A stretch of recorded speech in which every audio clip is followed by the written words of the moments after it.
Ano yung detalye sa sanksyon na ito?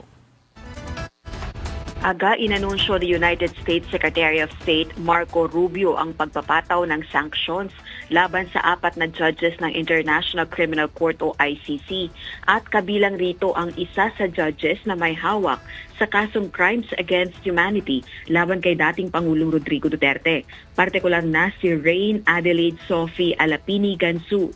Ang 3 iba pang may sanctions ay sina Solomie Balungi Bosa, Luz del Carmen Ibanez Carranza at Betty Holler.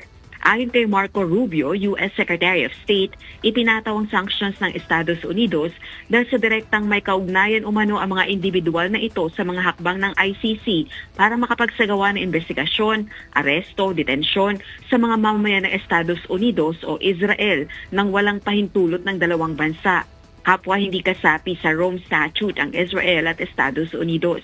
Ginawa ang hakbang kasunod ng ICC arrest warrant laban kay Israeli Prime Minister Benjamin Netanyahu.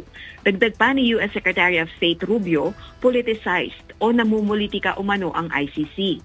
Mali rin ang claims o pahayag nitong may lubos itong kapangyarihan para makapagsagawa ng investigasyon, maghain ng mga kaso at i-prosecute ang mga mamamayan ng Estados Unidos at mga kaalyado nito.